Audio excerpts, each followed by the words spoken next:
Hello, everyone. This is Seth with the World of Paleoanthropology, and I am so excited and refreshed and back from the American Association of Biological Anthropologists Conference 2025 in Baltimore. We are here with another episode of The Story of Us. I am so glad to be continuing this show after the birth of my son. We are here joined today by Dr. Zanolli, who has some extremely fun and interesting topics to talk about. We're going to be diving deep into some history of our species, of where we come from, his career, potentially some what some people might call controversial topics that I just love to delve into. And we'll just take it from there. So, Dr. Zanolli, why don't you start off by just giving us a brief introduction on who you are, the type of work you do, and where you kind of fall in the field right now? Hello, Seth, and thank you for giving me the opportunity to be with you and to share a few things about paleoanthropology today. So I'm a paleoanthropologist at the University of Bordeaux in France. And I'm working on many topics, as you will probably hear in a few minutes, from Miocene hominoids and even Paleopithecoids and other primates to more recent until the late Pleistocene period. Awesome. Absolutely. And so we're going to talk about a lot of some of the more specifics of your research. But I guess why don't we start kind of with yourself and in the beginning? What got you interested in this topic, in the human origins, and how did you get to where you are now? Because I know just from the little bit that we've talked, you are quite a successful researcher at this point, and I think there's many who would like to follow in those footsteps. Well, I think it was always in my DNA. I was always interested in nature and science, and I did master master degree in biology and geology in France. But then I wanted to specialize in paleoanthropology, so I went to the Natural History Museum in Paris. I did another master in what was called Quaternary and Prehistory, and from there, I just continued with a PhD, still at the museum. The topic was the dentition of Homo erectus from Indonesia. And after that, I followed up with a postdoc in Italy, first in Trieste at the International Center for Theoretical Physics. I'm not a physicist, but I had the occasion to work with physicists to develop new approaches to study fossils, especially non-invasive approaches, and working with micro-CT imaging or with synchrotron imaging. And then I ended my last postdoc in South Africa at the University of Pretoria, and I studied a lot of the material from the cradle of humankind, so the Pliocene and early Pleistocene sites. And finally, I was recruited at the CNRS, which is the French Center for National Research in France, in 2016, and since then I've been there. And correct me if I'm mistaken, but you have been involved with two teams involved with the identification of two new hominin species. Yes, that's correct. And why don't you tell us chronologically about those two species and what it was like to be on those teams and the energy, I guess, that was kind of, around when you guys realized, hey, we have something new here that hasn't been seen before. So the first case is Homo luzonensis. And actually, during my master research in Paris, I got a chance to go for 3 months in kind of Erasmus visit in the Philippines. And I excavated in some caves, in Tabon Cave, in Palawan, but I also went to Calo Cave in northern Luzon, where Homo luzonensis was found.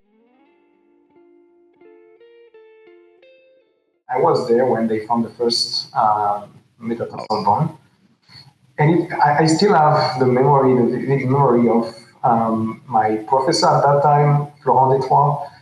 When he saw the bone, he was very surprised. He thought that it looked like a human bone, but it was not like a Homo sapiens, a modern human bone.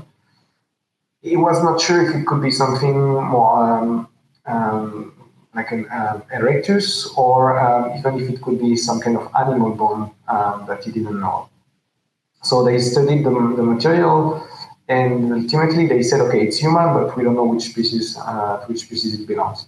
And finally, between 2015 and 2018, they found more material, teeth, and postcranial remains. And that's when I was involved by both the Filipino colleagues and Florent.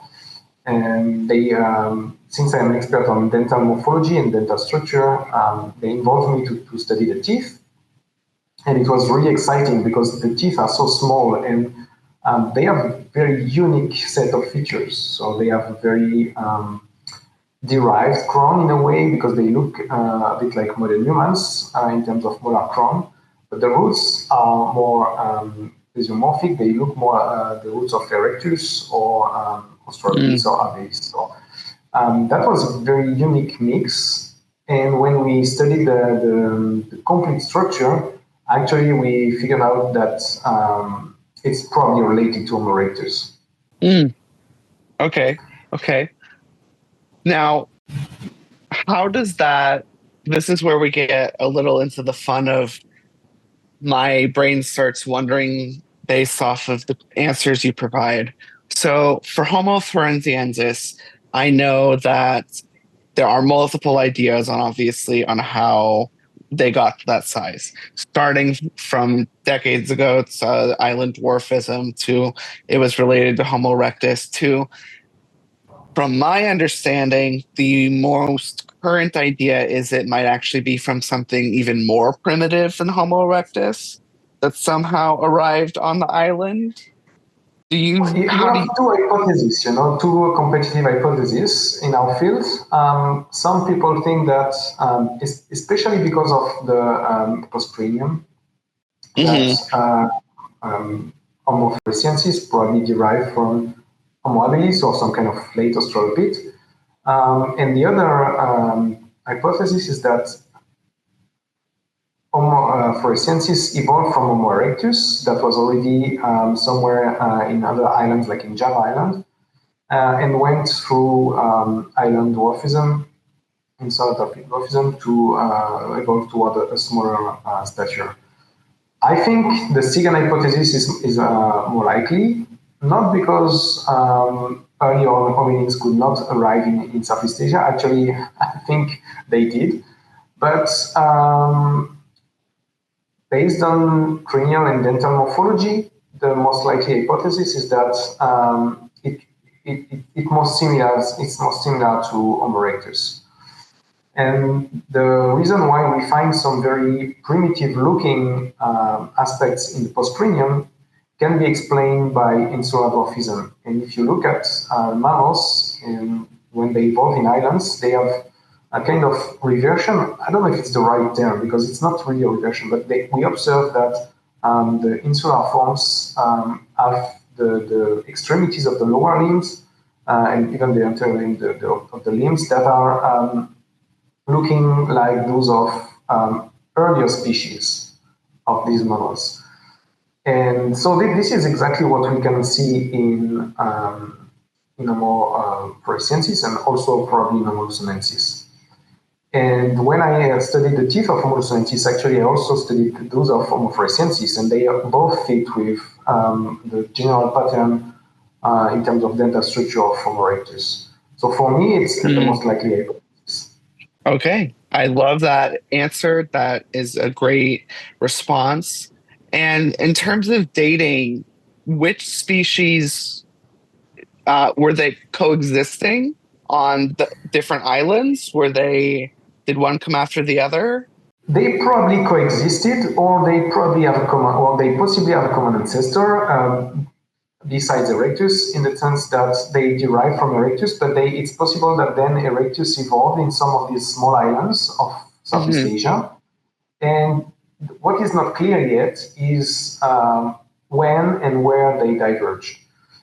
So basically, we have around 1 million years in Flores Island, we have some stone tools, and around 700,000 in both Luzon and Flores, we have some hominin remains, or at least some traces of human activity. So we know that the ancestor of these species, or if they are related, the ancestor, if not related, Homo erectus, probably arrived in these islands at some point. The thing is, the remains we have in Flores at 700,000, they are already very small. The mandible is even smaller than that of Homo floresiensis that is dated to 60,000 or 70,000 years. So it means that they very quickly evolved toward a smaller size. And the morphology of the mandible is very different from that of habilis or Australopithecus. So again, if we think about the hypothesis that a small early hominin arrived in Southeast Asia around 2 million years ago or something like that, and remained there, it doesn't fit with the morphology of the mandible that we have at 700,000 in Flores. And now the question is, was it already Homo floresiensis, or was it something that is ancestral to Homo floresiensis and luzonensis? We don't know. Probably one of these two answers and these two hypotheses. And then there is another thing to consider. Luzon Island is quite big in the Philippines. So probably Homo luzonensis did not evolve toward a smaller size in Luzon, but before arriving in Luzon, in other islands, which were probably smaller. So we are missing a number of steps, and it isn't clear if it evolved maybe in Flores Island or maybe in another island that was in between the Philippines and Indonesia. So there are a lot of questions still to answer. Absolutely. And I think something that's very exciting about this is typically when, at least in American paleoanthropology, as far as I'm concerned, students don't typically think of the Philippines and that part of the world being so active paleoanthropologically. And it just shows that aside from, like Antarctica, the whole world is so filled with so much work that needs to be done and so much research that still needs to be done. So moving to a completely different part of the world, to South Africa, to the cradle of humankind. Recently, what was it, last month, potentially even, it came out that there was a new species of Paranthropus capensis. And why don't you tell us a bit about this species, and then we'll get into something exciting that you told me about it that I really want to hear about, that I think a lot of people will. Yes, and actually it's not just me, but you will understand when I explain. It all started with the specimen SK15. SK15 is an iconic specimen in our field. It was found in the 1940s by Robinson, Broom and Robinson, and they published it as Paranthropus capensis, which at that time they used to create new genera and new species every time almost they found a fossil, but there were not so many fossils around, so it was also difficult to have a referential for comparison. And what they thought is it looks more similar to human because it's more gracile and not as robust as all of the Paranthropus material they were finding at Swartkrans, so from the same site. Interestingly, this specimen is from one of the most recent layers, stratigraphic layers of the site, dated to maybe 1.4, 1.2 million years. And most of the rest of the material of Paranthropus is coming from older layers, roughly between 2.2, maybe 2.2 million years. And there are still some Paranthropus robustus specimens in the same layer at 1.4, 1.2 million. So this specimen was attributed later to Homo, and most people considered it as Homo ergaster for years.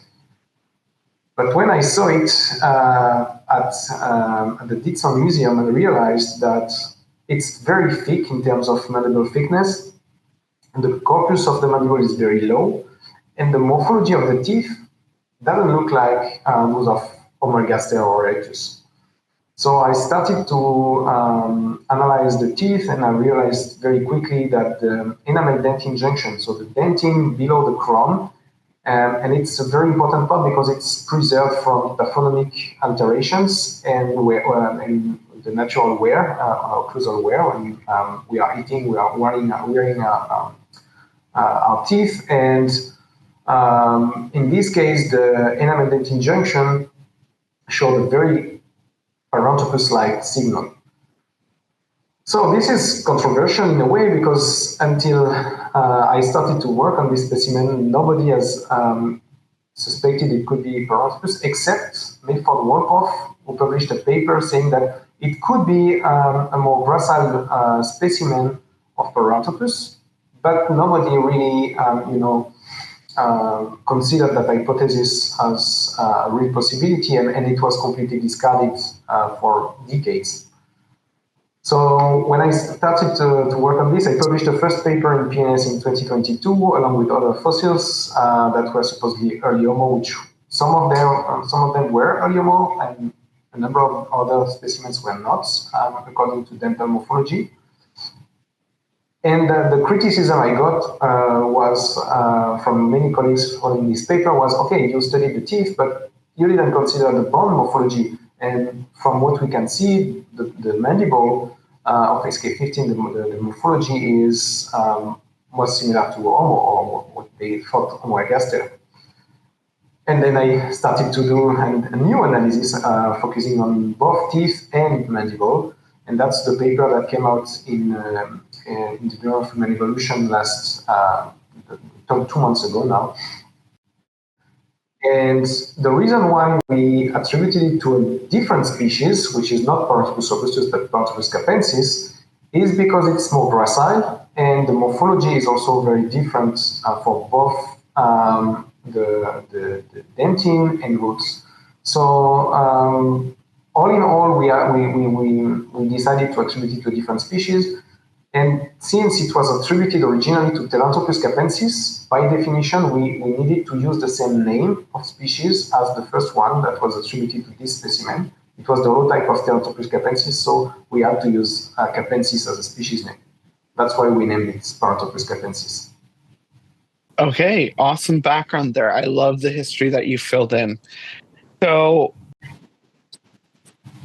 now that this mandible has been reclassified and potentially more accurately classified, and I want to get into your involvement with morphometric analysis in a little bit and how important you view that.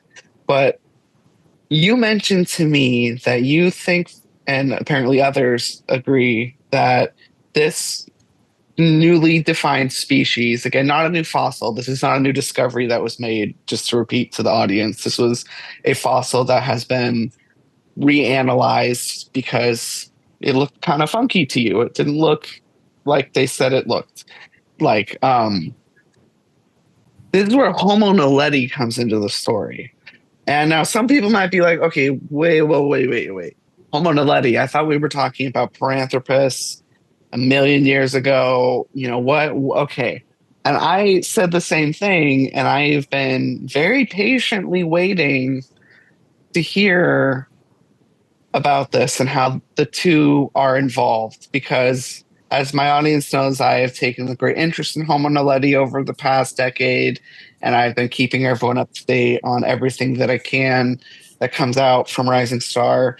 And this would be quite interesting. So why don't you explain to me what you meant and any details you'd like to share with us? Of course. So the thing is, SK15 has always been said to be the closest specimen, morphologically speaking, the most similar to Homo naledi. And that's why the team who described Homo naledi found that Homo naledi probably derived from Homo ergaster because SK15 was attributed to Homo ergaster before.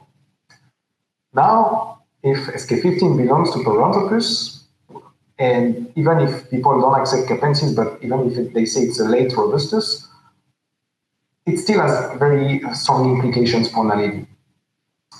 And the funny thing is, I compared the mandible of Naledi and SK15 side by side, and they are really, really similar.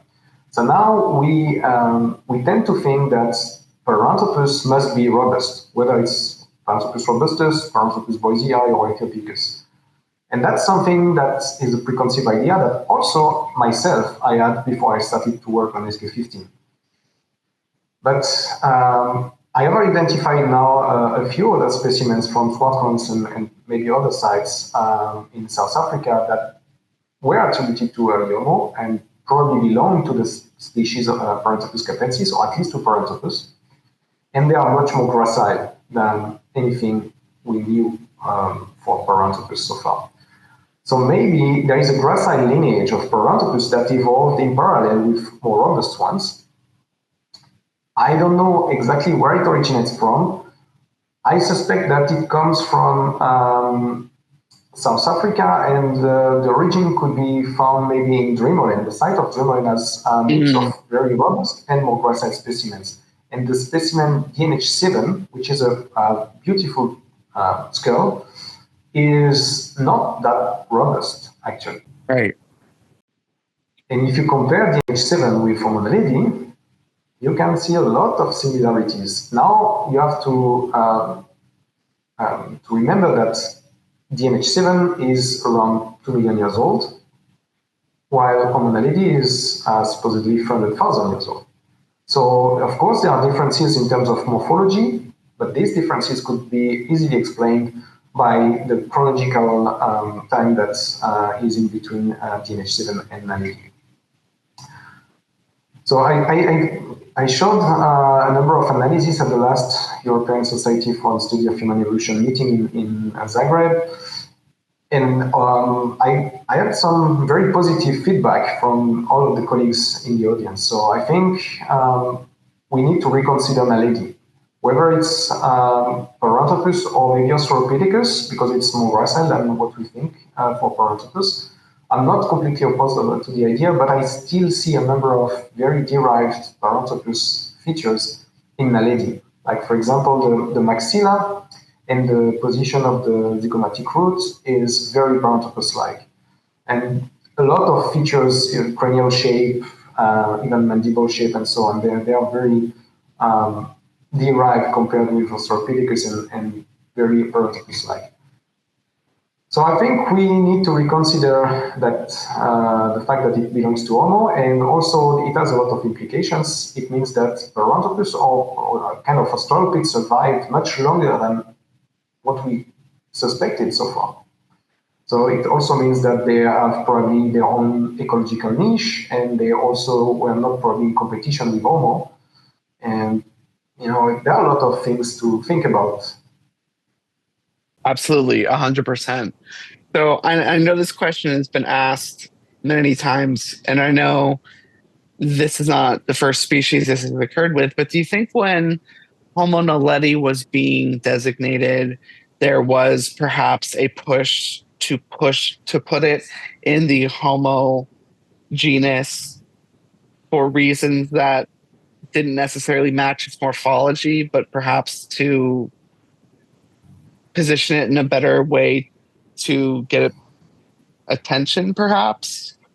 Or do you think it was at the time there was good standing to make it in the Homo I think genus? if you ask many colleagues in our field, there will be a lot of people saying that it shows Homo features. I've started to do the revision of all of these features, and I cannot see them as typical of Homo. The problem lies with the definition of Homo.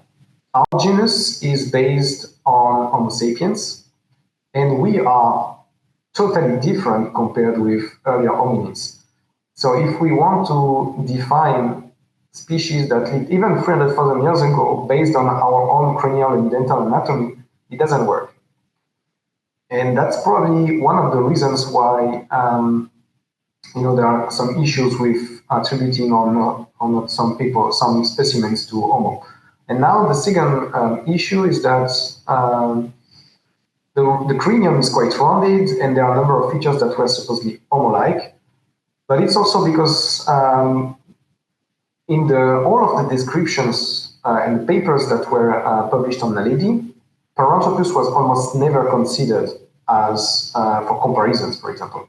So in the first description paper of the species, the authors said that it's very different from Paranthropus because of a couple of features, and especially because of robusticity. It's not as robust as Paranthropus. So it's probably not Paranthropus. And they discarded the possibility that it's Paranthropus, and they focused on comparisons with Swartkrans and other species of Homo. If you include Paranthropus in the equation, things start to change. And that's probably why in the future we'll have to reconsider the taxonomy of Naledi. And do you think Paranthropus was perhaps excluded because for such a long time there has been that idea that there was Paranthropus and there was Australopithecus. There was robustus. I mean, there was robust, there was gracile, and the robust line went extinct somewhat early on in the hominin lineage, and that Australopithecines continued. But this potentially, as you mentioned, could show that Paranthropus existed much longer than anticipated or thought. So, what implications would that have on the paleo environment and what we know about the ecosystem at the time? Can you attest to that at all? So it's a good question because I don't know if there are reconstructions of the ecosystem around 300,000 by the time when Naledi was around.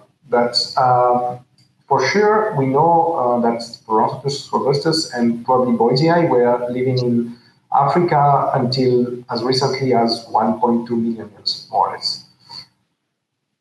Now, this is for the robust species of Paranthropus, and the specimen of SK15 belonging to attributed to Paranthropus capensis is dated to the same chronology, more or less. So we don't have anything for Paranthropus that is younger than 1.2 million.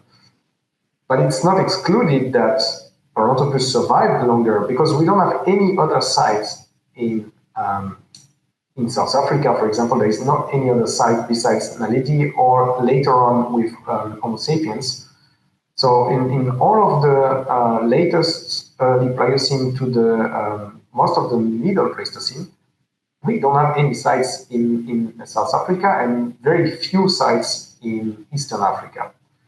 And even in Eastern Africa, I have identified a few specimens from Baringo in Kenya, which could be also kind of gracile Paranthropus. It's not very clear yet. I'm still working on it. But they also show some features that look more like the teeth of Paranthropus, and the mandible. They are quite similar to those of SK15 or maybe even Naledi. So I'm not saying it's the same species. It could be the same. It could be a different species. I don't know. And it could be also kind of late habilis, or because we are missing so much between 1.2 million and 500,000, let's say. So it's difficult to know from which genus or even from which species they derive.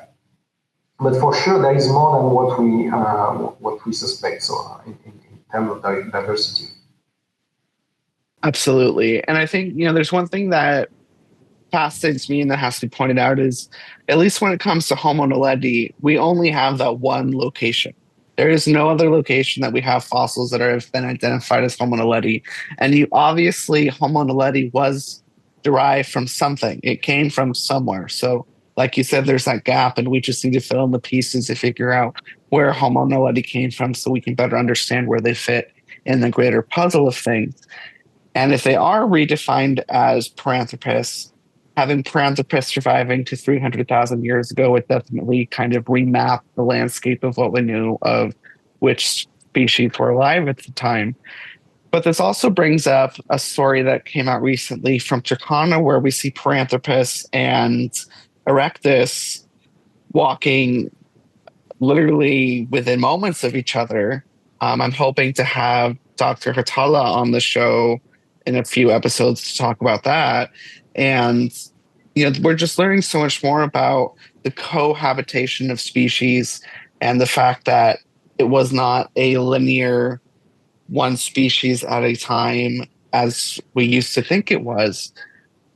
So You've spoken a lot about how you've done this analysis and the fact, of course, that you focus heavily on dentition and whatnot. And I know you use advanced imaging and you focus on morphometric analysis. Can you explain a little bit about? So I know you said when you examined the mandible that you noticed certain aspects were thicker, certain areas were a little lower. Can you explain in maybe a little more layman's terms what it is that you do to analyze these fossils and determine which species they belong to? Well, yes, without illustrations, it's not that easy to explain, but basically, there are different kinds of morphometric, geometric morphometric approaches. Some are based on landmarks, so we put a few points on key areas of the structure. So if it's a mandible, we'll follow the outline, for example. And that way we can put always the same landmarks on all of the specimens in the same way. And then we have some mathematic tools to remove the scale and just analyze the shape. And the shape is very informative for taxonomy, actually more than size. And that's also a problem if we mix size and shape. Most of the time there is overlap between genera and species. But if we analyze only the shape is really typical of a taxon in general.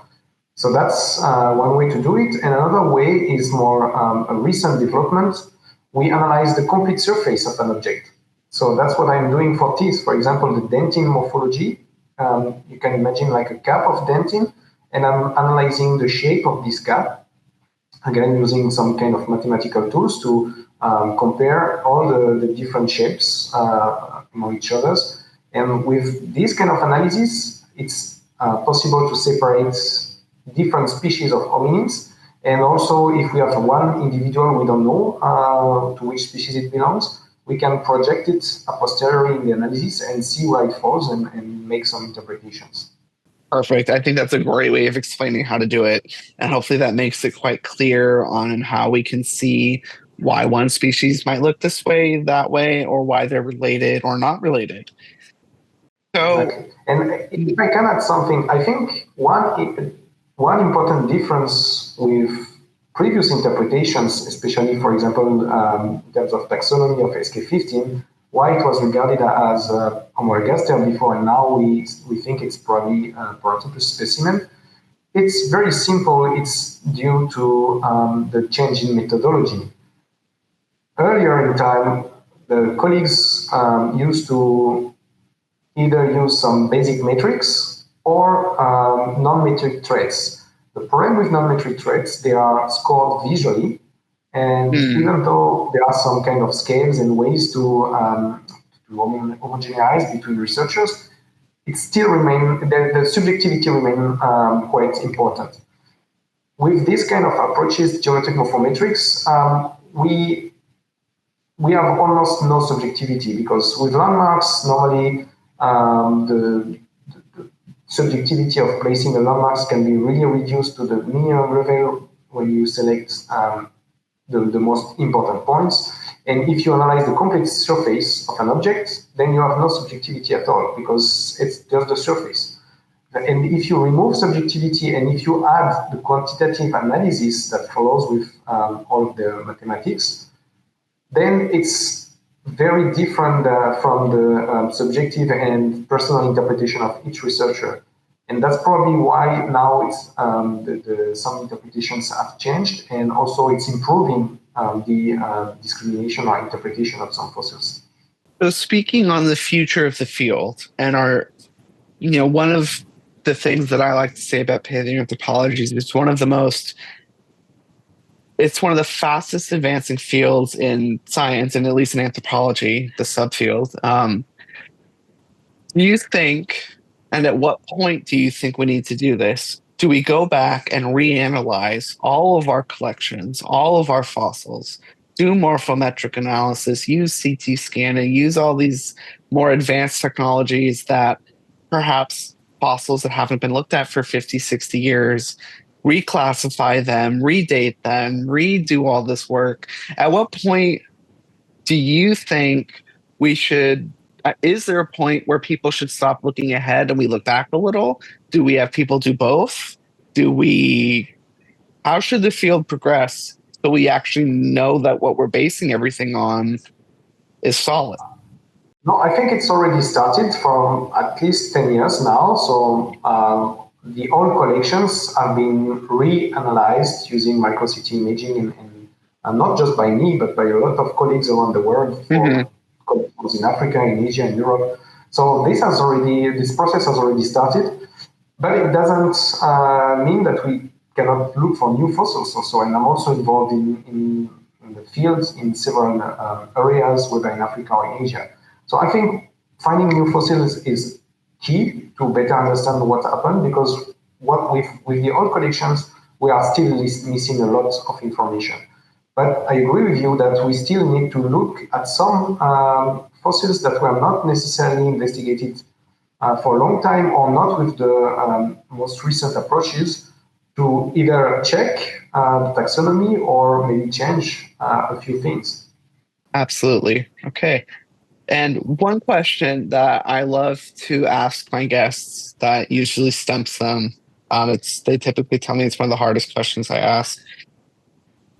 What is your favorite hominin species? Well, that's a difficult question. I think I'm fascinated by the evolution of Homo erectus, because it's probably the origins of Homo started with Homo ergaster or erectus, well, whatever you call them, and also Homo erectus probably is the origin of all of the other species or most of the other species that we know, whether it's Neanderthals, Denisovans, or the humans, or Homo floresiensis and luzonensis. The process happened in different times, in different ways, and from different populations of erectus, and maybe other species didn't evolve directly from erectus, but I think from the studies I've done on the African material, Ergaster is the first species that really shows all of the diagnostic features of Homo. Homo habilis, I couldn't find a single feature typical of Homo so far. Mm-hmm. So for Mm-hmm. me, it would be better to call it Australopithecus habilis. I know it's very controversial. Many Yes. colleagues, especially in the US, are very unhappy with me, but I'm not the first one to say that. Bernard Wood and Mark Collard already said it a long time ago, and many other colleagues also tried to do this change. And at the moment, I think we need more analysis, and I'm working on it. But if we exclude habilis from Homo, it doesn't change much from our understanding. It's just that, in Olduvai, for example, we have habilis, we have Ergaster, Homo ergaster, or erectus, and we have Paranthropus boisei. And the three species could belong to three different genera, and they probably have different ecological niches. So it's very interesting to think about that. They live at the same time in the same place, so they have probably did different things in this kind of environment. And so to go back to your question, I think Homo erectus ergaster is, for me, the most interesting species for these reasons. I love those reasons, and I think I have to agree with a lot of them. And it is Erectus is such a pivotal and important species for so many reasons. I mean, it's the longest lived species that we know of. They created the Acheulean tool set, which is the longest used tools in humankind. We still make and use them for certain things. I mean, it's Homo erectus is truly the pivotal moment in human evolution where we see, like, I agree with you in my opinion, where we see things change and we see things become human, one could say. What work, if you could land any dream position, any dream fossil find, what would it be involving erectus? Like, what would you want to find to answer a question you may have? I think we know quite a lot of dental morphology, and cranial morphology is quite well known also, but we are still missing a lot about postcranium of Homo erectus. If you go to Indonesia, there is almost no postcranium, very, very little. Some femora from Trini, a few things, but it's very limited. So probably finding a complete skeleton would be fantastic. Yeah, that would be great. That would be fantastic. Now, to kind of go towards the end of our chat here, I know we talked about people following in your footsteps in the beginning, but now that they've heard a little bit more about what you do, the amazing things that you've done, the places you've seen, the projects you've been involved in, what would you suggest for people to do in order to get in positions where they can find themselves on research projects out in the Philippines, out in Africa? How do students, especially, and I know this question just got immensely harder to answer, especially for students in the US. Um, how do you progress in the world of science in our field, in your opinion? So, if you mean as a student, I think first of all, you need to find a cursus where you can learn all the basics and also have the chance um, to directly see at least some casts and to touch them and to manipulate them. Ideally, if you can also travel to some places where the fossils are, the original fossils are, and study them, that's a very good start.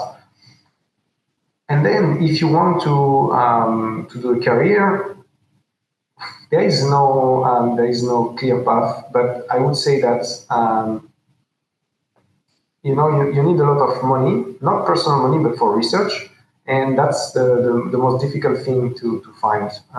So if you have an institution you can rely on to pay for your accommodation and travels, for the analysis, whether it's micro CT scans or paleoproteomics or whatever kind of analysis, it's really something that matters. And also connections. I think Mhm. if you can find the right people to be involved with and to collaborate with, that's probably the best way to reach that goal to research in paleoanthropology.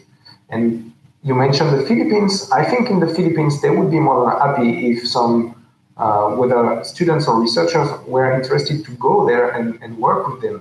Um, the same in Africa. I've been invited as a researcher, to stay in Africa on a couple of occasions.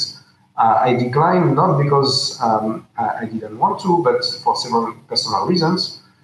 But I think the reason why I'm still working there, very going there very often, is because there are a lot of interesting things to do, and they are very eager to work and collaborate. So if you are free and if you can go there and stay there, I think there are a lot of possibilities.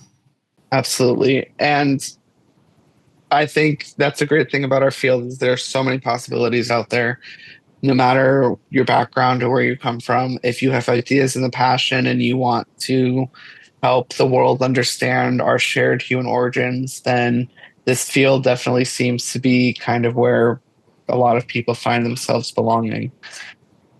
With that, I will give the floor to you to anything you want to add or to say, anything you want to contribute at the end, and then I think we'll wrap it up. I just would like to end saying that in my case, I'm not working. It's my passion. So I'm doing this because I love it. And sometimes when you like or you love something, you can have some preconceived ideas, or you can be very fixed on some ideas. So what I try to do is to be very open-minded and always question myself and what I find, what I interpret. So I think that's the way to go forward. And the reason why some interpretations are so controversial is probably because many people, they are so loving so much what they are doing and loving so much the field, that they are not ready to change their ideas, which is a pity, because science is about constant changes and constant finding new ideas and new things. So I think that's probably what we need to stay open-minded. 1,000,000%. If you are not able to change your mind based on new evidence or evidence that other people are able to gather and collaborate on, then in my opinion, we're not doing science anymore. We're doing something else. We're not, Absolutely. yeah. So hopefully that lesson will pervade the field, and some people will feel those vibes and open their minds up, and we can get some ideas flowing. And I know there are some great people out there, like such as yourself and many others, doing their absolute best to bring the past into our present. And so I want to thank you for coming on to the show and sharing with us your insights, your experience, and your very interesting facts on these new species that have just been announced. And thank you again for coming on. Thank you very much for the invitation. It was a real pleasure to talk about it, and I'll be happy to come back anytime. Awesome. Thank you so much. All right, everybody. This was the story of us with Seth from the world of paleoanthropology. If you enjoyed this episode, please be sure to like and subscribe because there's going to be plenty more. And we will see you next time.